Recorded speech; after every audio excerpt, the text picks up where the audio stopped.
Welcome to इला Joshi's classes. आज इस वीडियो में मैं आपको 2018-19 ईयर के लेटेस्ट सैंपल पेपर के क्वेश्चन नंबर 3 के पार्ट डी को एक्सप्लेन करने जा रही हूँ। इस क्वेश्चन में आपको सर्कुलर क्यूब में इंसर्ट फंक्शन बनाने के लिए कहा गया है।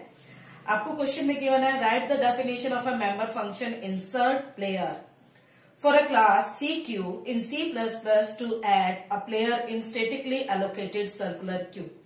Statically का मतलब होता है queue using array of player. Considering the following code is already written as part of the program. आपको structure player given है, इसके अंदर PID PName है, आपको एक const int size equal to 10 given है।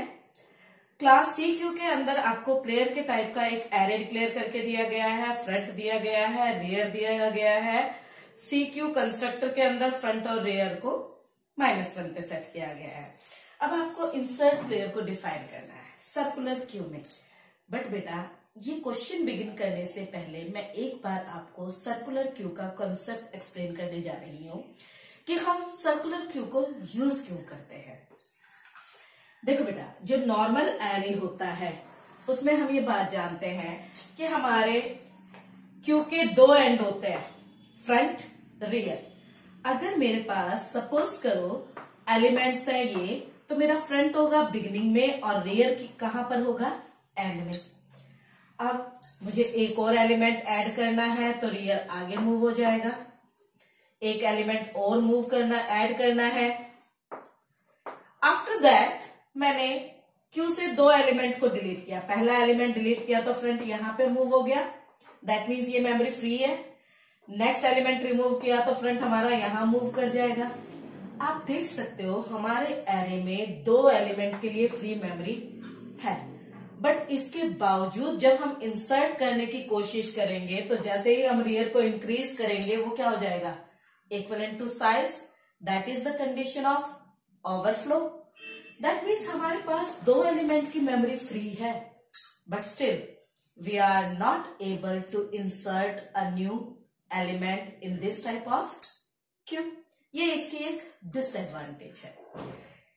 इस डिसएडवांटेज को ओवरकम करने के लिए कॉन्सेप्ट आया सर्कुलर क्यू कि अगर रियर एंड तक पहुंच जाता है बट फ्रंट 0 पर नहीं है तो हम रियर को उठाकर मूव कर देते हैं कहां पर, 0 पोजीशन पे, और फिर बिगनिंग से वापस इंसर्ट करना स्टार्ट कर देते हैं, जिससे कि अगर एरे की बिगनिंग में फ्री मेमोरी हो तो हम उसे यूटिलाइज कर सके। आई बात समझ में कि सर्कुलर क्यू को यूज कैसे करते हैं। अब बात आती है इस कॉन्सेप्ट को इंप्लीमेंट करने की।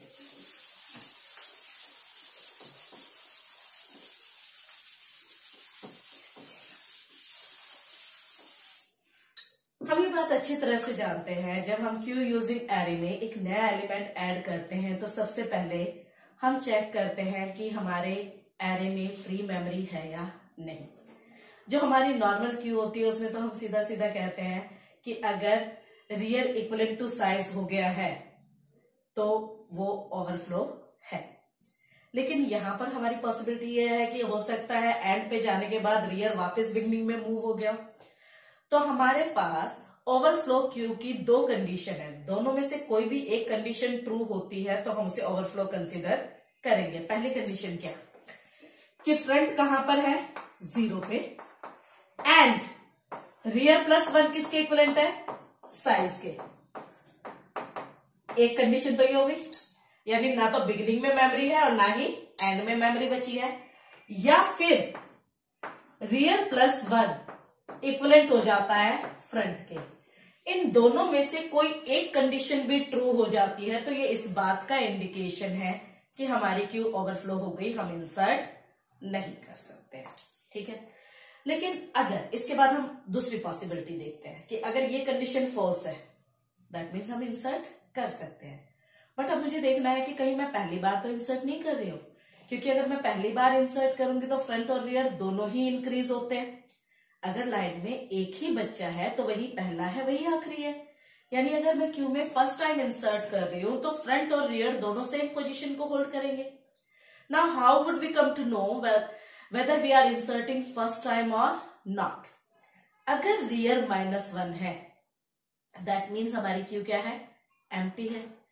उस सिचुएशन में फ्रंट और रियर दोनों इंक्रीज होंगे। ये हो गया एम्प्टी क्यू वाली बात भी हो गई। अब हो सकता है कि रियर इंक्रीज होते होते साइज के इक्विवेलेंट हो जाए, तो उस सिचुएशन में रियर को कहां पे मूव करना है, 0 पे। कंडीशन क्या होगी कि अगर रियर +1 इक्वल टू साइज के, तो हम रियर को कहां पे रख देंगे, 0 पे। लेकिन अगर ये कंडीशन फॉल्स है तो इसका मतलब है हमें सीधा सीधा रियर को इंक्रीज करना है और हम एलिमेंट को इंसर्ट कर सकते हैं। अब ये तो बात थी कॉन्सेप्ट की। अब इसे हम कोडिंग में कैसे इंप्लीमेंट करेंगे उसकी बात करते हैं अकॉर्डिंग टू द क्वेश्चन।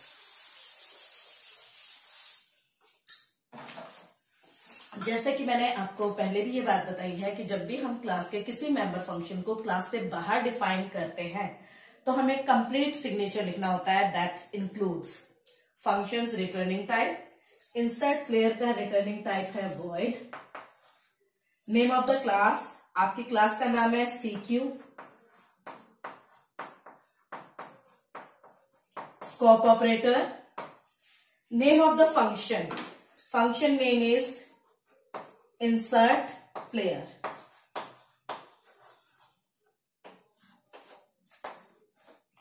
ठीक है। अब वही बात आती है कि हमारी क्लास के अंदर एक एरे है AR जिसे हम एज क्यू यूज करेंगे, उसी में हमें इंसर्ट करना है। बट पहले हम ये तो मेक श्योर करें कि हमारी क्यू में फ्री स्पेस है या नहीं। तो उसके लिए वही कंडीशन आएगी आपकी कि if front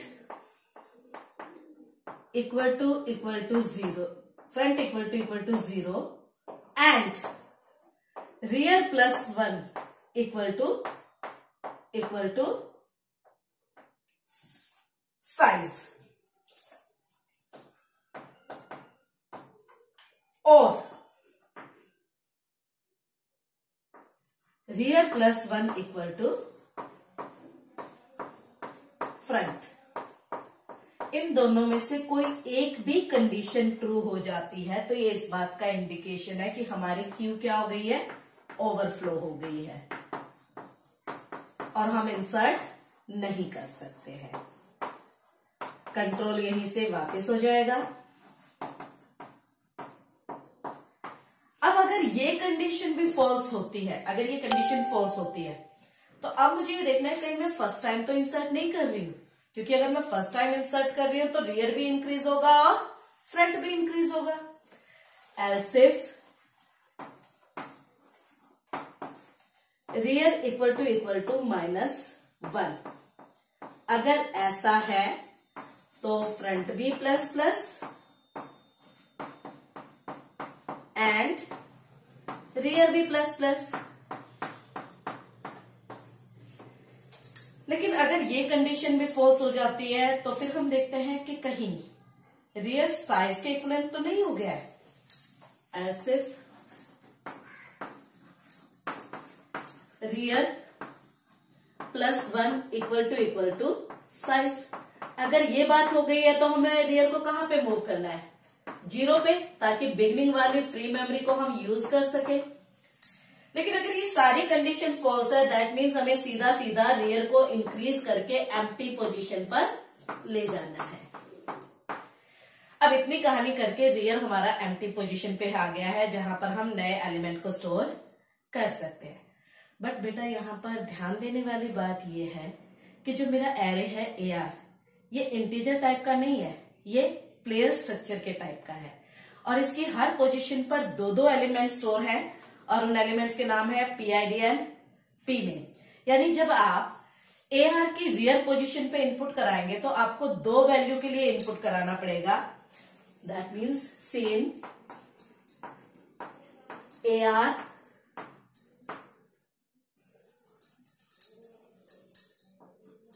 rear dot PID, उसके बाद PName हमारा स्ट्रिंग है तो उसके लिए गेट्स फंक्शन यूज करेंगे। गेट्स AR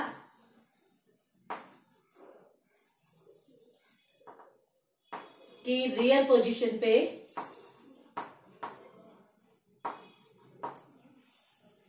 क्या नाम है, pName।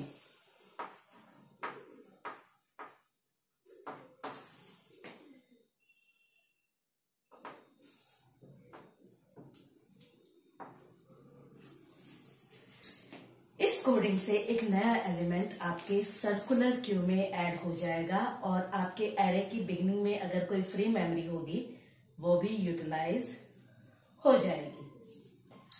उम्मीद करती हूँ आपको ये इंसर्ट प्लेयर फंक्शन समझ में आ गया होगा। इसी क्वेश्चन में साइड बाय साइड मैं सर्कुलर क्यू से एलिमेंट को डिलीट भी करना बता देती हूँ, बट पहले एक बार इस कोडिंग को रिपीट कर देती हूँ कि अगर आपको कोई डाउट रह गया हो तो समझ में आ जाए। Excuse me. सबसे पहले हम ये चेक करते हैं कि हमारे पास एरे में फ्री मेमोरी है या नहीं। सर्कुलर क्यू में ओवरफ्लो कंडीशन के लिए दो कंडीशन है। पहला, फ्रंट 0 है एंड रियर +1 साइज के इक्विवेलेंट है। अगर ये दोनों कंडीशन एक साथ ट्रू हो जाती है तो हमारी क्यू जो है वो ओवरफ्लो है, या फिर रियर +1 करने से वो किसके इक्विवेलेंट हो जाता है, फ्रंट के। अगर ऐसी सिचुएशन आती है तो भी इसका मतलब यही है कि मेरी क्यू क्या हो गई, ओवरफ्लो। अगर इन दोनों में से कोई भी कंडीशन ट्रू होती है तो हम ओवरफ्लो का मैसेज देंगे और कंट्रोल यहीं से वापस कर देंगे।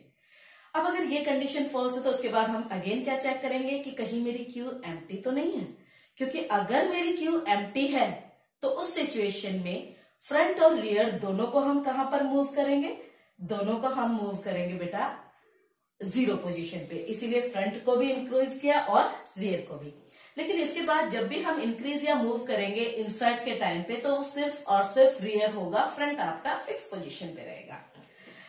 अब अगर रियर +1 साइज के इक्विवेलेंट हो जाता है, दैट मीन्स हमें अब रियर को घुमा के कहां पे ले जाना है, बिगनिंग पे। इसीलिए हमने रियर को कहां पे रखा, 0 पे। लेकिन अगर ये ऑल स्पेसिफाइड कंडीशन फॉल्स हो जाती है, दैट मीन्स हमें सीधा सीधा रियर को इंक्रीज करके एम्प्टी पोजीशन पर लेके जाना है, ताकि हम उस पोजीशन पर, एरे की उस पोजीशन पर प्लेयर टाइप का एक नया एलिमेंट स्टोर कर सके। अब जैसे कि मैंने पहले ही कहा कि एरे जो है वो प्लेयर टाइप का है, तो आपके एरे की हर पोजीशन पर 2 एलिमेंट है, आईडी, नेम। आईडी आपका इंटीजर टाइप का है तो हमने सीधा सीधा कहा सेम AR स्क्वायर ब्रैकेट में rear, because rear indicating the index, dot PID, यानी एरे की रियर पोजीशन पर जो PID है उसके लिए वैल्यू इनपुट हो रही है। Now name is the string, और स्ट्रिंग इनपुट करने के लिए हम कौन सा फंक्शन यूज करते हैं, गेट्स। गेट्स AR की स्क्वायर ब्रैकेट में रियर डॉट PName। आपकी सर्कुलर क्यू में एक नया एलिमेंट ऐड हो जाएगा। अब बात करते हैं कि इनकेस अगर आपको डिलीट फंक्शन बनाने के लिए कहा जाता है, जैसे कि क्वेश्चन में प्रोटोटाइप गिवन है, डिलीट प्लेयर।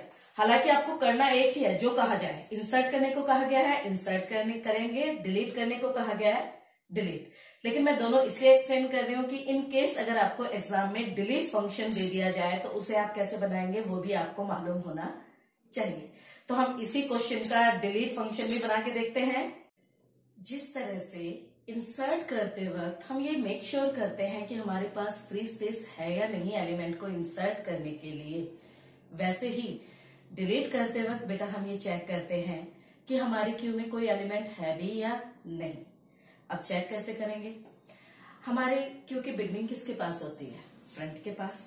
अगर फ्रंट -1 है, दैट इंडिकेट्स कि हमारे पास क्यू में कोई एलिमेंट नहीं है डिलीट करने के लिए। और अगर हमारा फ्रंट इक्विवेलेंट हो जाता है किसके, साइज -1 के, तो हमें फ्रंट को कहां पर मूव कर देना चाहिए, 0 पे, ताकि अगर बिगनिंग में कोई एलिमेंट है तो हम उसे भी डिलीट कर सकें। लेकिन अगर आपका फ्रंट और रियर दोनों सेम पोजीशन पर आ जाते हैं तो ये भी इस बात का इंडिकेशन है कि अब आपके क्यू में कोई एलिमेंट नहीं बचा है, तो हमें फ्रंट को और रियर को दोनों को कहां पर सेट कर देना चाहिए, -1 पे। अब बात करते हैं कि इस कोडिंग को हम इम्प्लीमेंट कैसे करेंगे। अगेन वही, सबसे पहले returning type, then name of the class, scope operator, and then name of the function. function name is del player.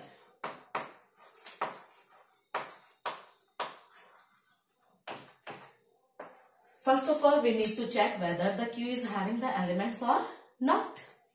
If front equal to -1, that means our queue is empty. And from empty queue, we can't delete anything. Say out underflow.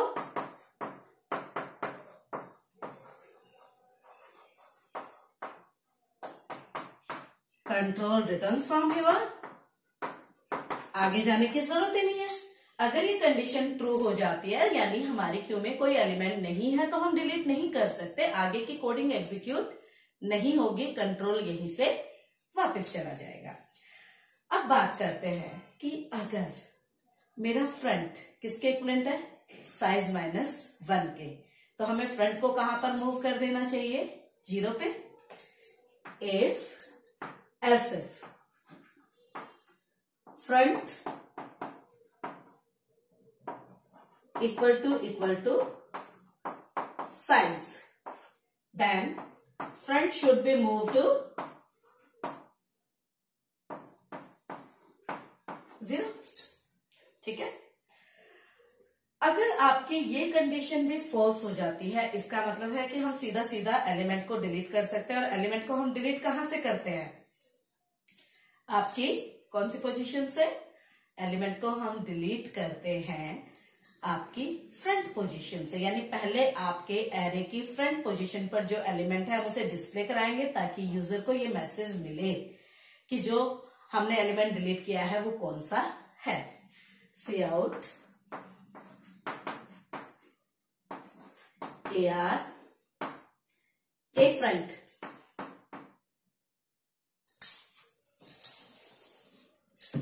AR is the name of array. Front is the position from where we want to delete. Dot PID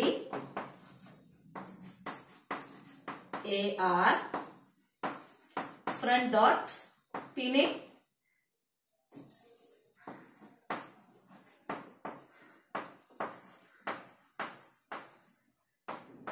इसके बाद हमने front को आगे move किया, क्योंकि array से हम कुछ डिलीट नहीं कर सकते हैं. हम सिर्फ एक पोजीशन को एसेस करने से रोक सकते हैं. फ्रंट को हम आगे मूव कर देंगे तो element between front to rear ही एसेस होंगे. यानी जो एलिमेंट हमने छोड़ दिया वो हम एसेस नहीं करेंगे, तो वो हमारे लिए क्या कंसिडर होगा, डिलीटेड. अब बात आती है कि हो सकता है फ्रंट को इंक्रीज करने पर फ्रंट और रियर दोनों सेम पोजीशन पे आ गए हो. अगर फ्रंट और रियर दोनों सेम पोजीशन पे आ जाते हैं, दैट मीन्स हमारे एरे में अब कोई एलिमेंट नहीं बचा है जिसे कि हम डिलीट कर सके. तो फ्रंट और रियर दोनों को हम कहां पर सेट कर देंगे, -1 पे. कि if front equal to rear,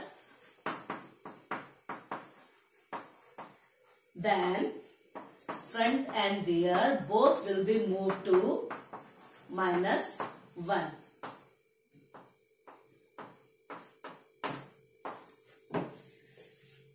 That is how we perform delete operation from the circular queue. सबसे पहले चेक करेंगे कि हमारे पास क्यू में कोई एलिमेंट है या नहीं. अगर फ्रंट -1 है, दैट मीन्स हमारी क्यू एम्प्टी है, हम कुछ डिलीट नहीं कर पाएंगे. लेकिन अगर फ्रंट जो है वो साइज के इक्विवेलेंट है, यानी राइट हैंड साइड से डिलीट हो चुके हैं एलिमेंट, हो सकता है बिगनिंग में कुछ एलिमेंट हो, तो उसके लिए फ्रंट को कहां पे मूव करेंगे, 0 को. उसके बाद हम एरे के फ्रंट पोजीशन पर जो एलिमेंट है उसे डिस्प्ले कराएंगे और फ्रंट को इंक्रीज कराएंगे, ताकि फ्रंट पोजीशन का एलिमेंट डिलीटेड कंसिडर हो सके. लेकिन हो सकता है फ्रंट को इंक्रीज करने के बाद फ्रंट किसके इक्विवेलेंट हो जाए, रियर के इक्विवेलेंट हो जाए. अगर फ्रंट रियर के इक्विवेलेंट हो जाता है तो इसका मतलब है कि अब आपकी क्यू में कोई एलिमेंट बचा नहीं है नेक्स्ट टाइम डिलीट करने के लिए. तो उसके लिए हमें क्यू को एम्प्टी दिखाना पड़ेगा, और एम्प्टी दिखाने के लिए फ्रंट और रियर को हम कहां पे सेट करेंगे, -1 पे. उम्मीद करती हूँ कि सर्कुलर क्यू का ये कॉन्सेप्ट आपको क्लियर हुआ होगा.